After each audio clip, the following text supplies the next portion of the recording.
This week on ESO Vlog, we take a look at an endgame Sorcerer DPS build I call the Crystal Curse.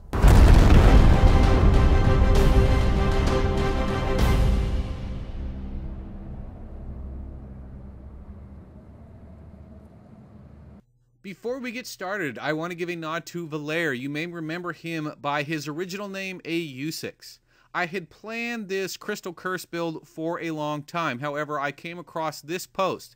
He had put in the Tamriel Foundry Theory Crafting section. It is for a Mages Guild Sorcerer build. There were some differences between his build and mine. However, on most of the major differences, reading his post has convinced me to make changes, so there is now just as much of his work in this as there is mine, and I really wouldn't feel comfortable presenting it to you without giving him a nod. In the description, you will find a link to his post and a link to his YouTube channel. Now, the Crystal Curse build is designed around endgame competitive PvE DPS.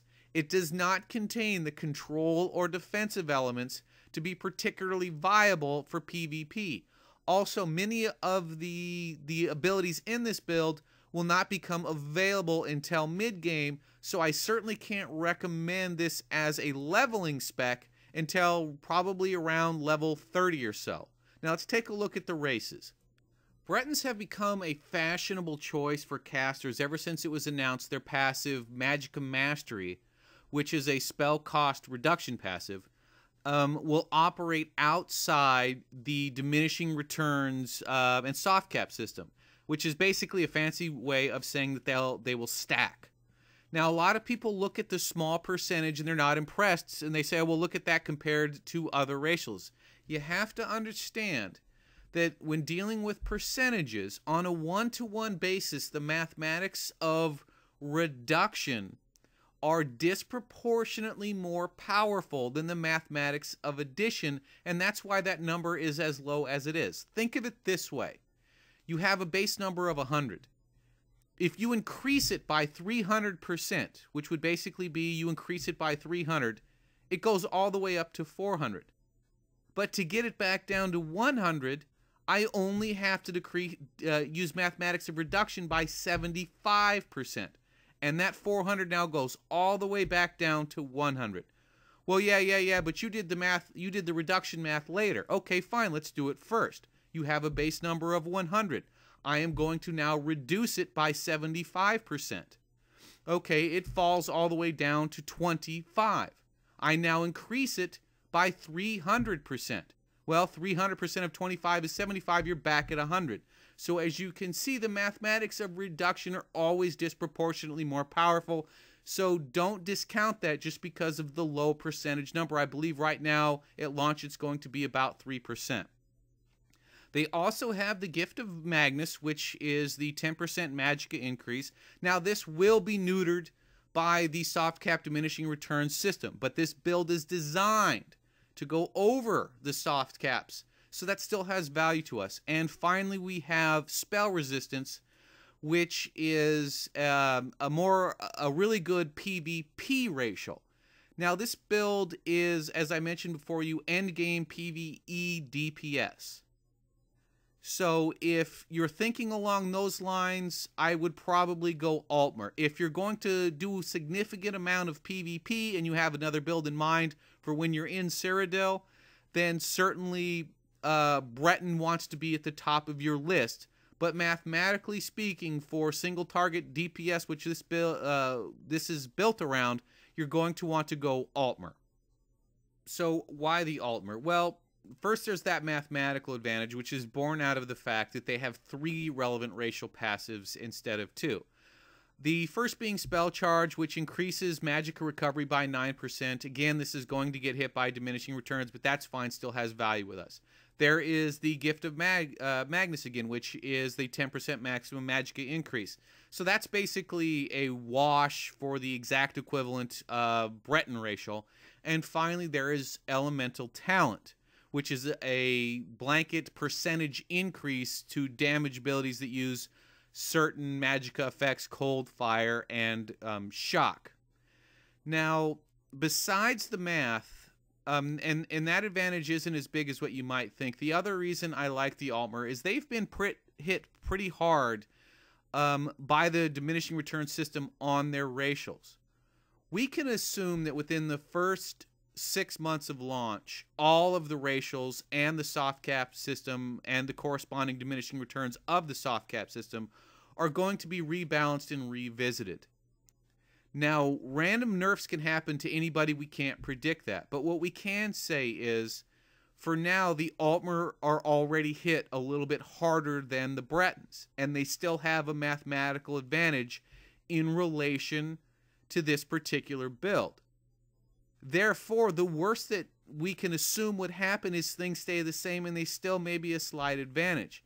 However, if they do roll back the diminishing return system a little bit, make it a little bit more aggressive, the Altmer will then begin to separate themselves in a more substantial fashion than any other race as far as both this build and most caster builds.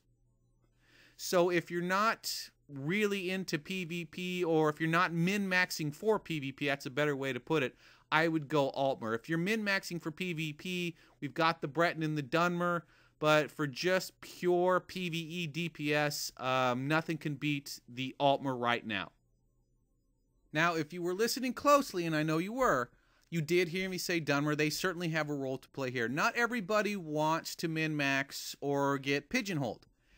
And if you're a player who, although wants to do competitive endgame DPS, but maybe also wants to mess around and experience all of the flavors of Elder Scrolls Online, then the Dunmer are a solid choice. They have a little bit more balanced racials in case you ever want to go, let's say, become, use some daggers. And keep in mind, skill lines like the Thieves Guild are going to open up after the game launch, and that may attract some people. So if you want to keep your options open, then definitely the Dunmer is the way to go. The only downside is their biggest racial or best racial is the flame talent, and not a lot of abilities in this build are the flame effects.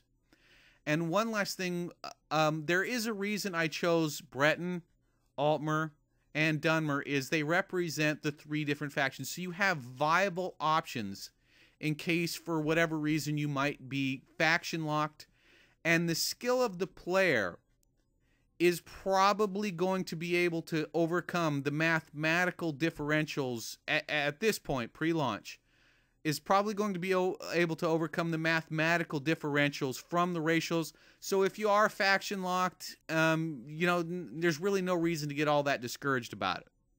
Moving on to attributes, as long as the current system is in place, this is going to be yet another 49 points into health, 0 into stamina, 0 into magicka.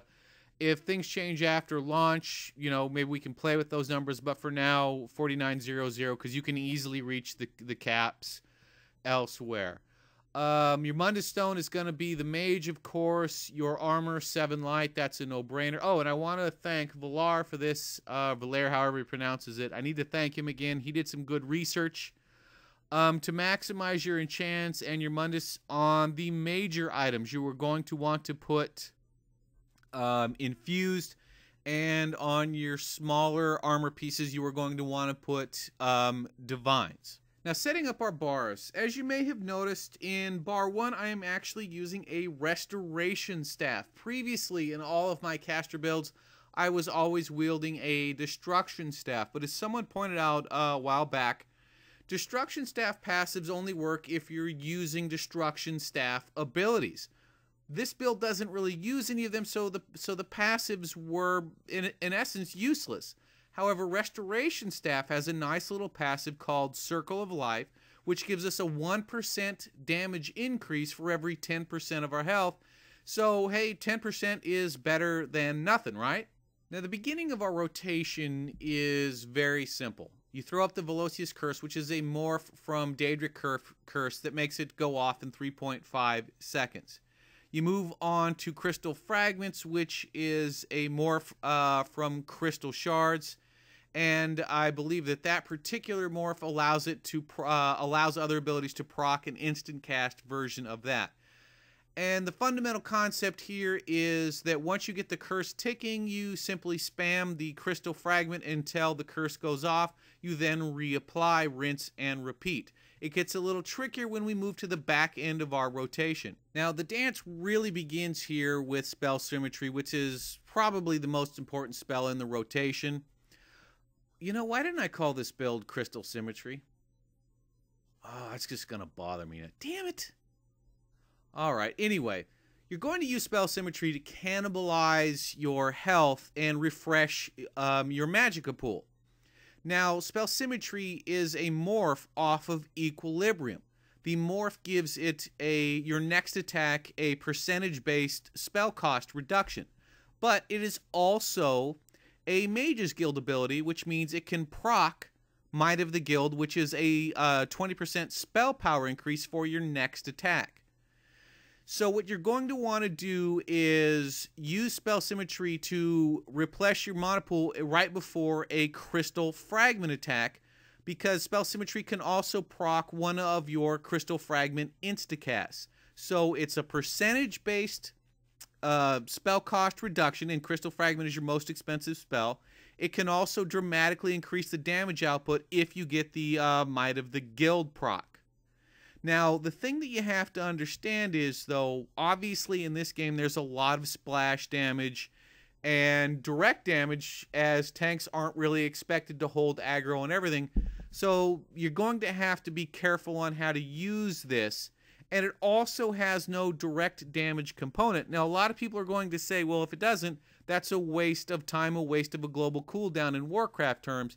But because we're all about efficiency in this build and the proc for Might of the Guild, it's worth it if you're not taking any damage to include this probably just about every run through in your rotation. Now, how do you heal that damage you cannibalize? And that's where we get over to Crystal Surge. Critical Surge is a morph off of the Surge ability, and the morph component allows critical strikes to heal us for a rather substantial amount. And in this build, I would imagine crits are going to happen fairly often, and they're going to be rather large. So as you can see, we kind of complete the cycle of spammable, damage, cannibalize the health, restore the health. Really, like I said, the skill component here is knowing when and where to cannibalize and when to heal, especially since DPS do take a lot of splash damage in this game. Moving on, we go to Inner Light. Inner Light is a binary ability. It's either on or it's off. You're basically trading a little bit of magicka for a substantial spell crit boost. Totally worth it. Just turn it on, set it, and forget it. Now, moving over to the ultimate is Greater Storm Atronach. Now, this is something I actually, again, took from Valair. I had other abilities here, but he convinced me that mathematically the Atronach was the way to go, because while it's out pumping out damage, I can go back over to my spell rotation and continuing on for me pumping out damage. So for right now, unless you feel like there's some other ultimate that you need a control element or something like that, I would definitely go with Greater Storm Atronach. Our second bar is going to be focused on oh crap moments and AoE damage output. If you recall, I mentioned this build is designed for veteran rank dungeon runs, adventure zones, hopefully some progression rating if there is any to come. So there should be plenty of both. Now, the second bar isn't going to use a restoration staff. It is going to use a destruction staff because we are going to feature some destruction abilities. And this bar's layout is pretty simple. You recall that Crystal Surge heals us for every critical strike that we do, so you pop that and then pump Pulsar. Now, Pulsar is a morph off of the destruction staff, I think it's Impulse ability. And the most important thing is that every critical strike in the AoE crowd will heal us. So as long as you have mana, you should be fundamentally unkillable, except for some form of like severe boss mechanic. Now, Pulsar has a nice, the morph component that I didn't get to was that it immediately takes right off the top 10% of the maximum health of the targets it hits. So you want to be one of the first to hit the AoE group to maximize that effect. But there really is no other ability that has that much punch that quickly. Remember, ads tend to drop fairly quickly, so if we can get that in before they drop, that's a huge amount of DPS. There really is no other spell that can compete with that in a short-term AoE type fight. Now, I'm going to skip the blank spot for a second, go over to spell symmetry. If you do get a chance to where you can catch your breath and repress your mana pool, that's the way to go. Remember, with the healing effect of every critical strike in a large group, healing should not be a problem. So if you can sneak in spell symmetry, you are good to go to replenish your mana pool. Inner light, again, it's on this bar, so we don't have to worry about it turning off at the wrong time. Just leave that on. Don't even worry about it. You don't have to click on it when you switch over to your second bar. And again, the Storm Atronach, which is both great for oh crap moments and very solid damage output as well. Now, you may have noticed I left the third slot empty. And this is going to be your personal preference slot.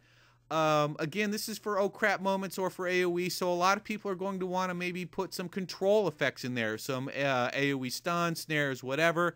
That, again, is personal preference, and I will leave that up to you. And those, boys and girls, are the fundamentals for the Crystal Curse build, which we now know should have been called the Crystal Symmetry build. But if it weren't for regrets, I'd have no real reason to be a raging alcoholic, so, you know, silver lining. If you have any questions, comments, concerns, just leave a reply in the comments section. Now, with Google+, the reply system is kind of convoluted. I try and reply to everybody, but if I miss you and you absolutely positively have to have a question answered, bottom right-hand corner, you will see my Twitter address, @DracoBore. I definitely keep up with every single question there.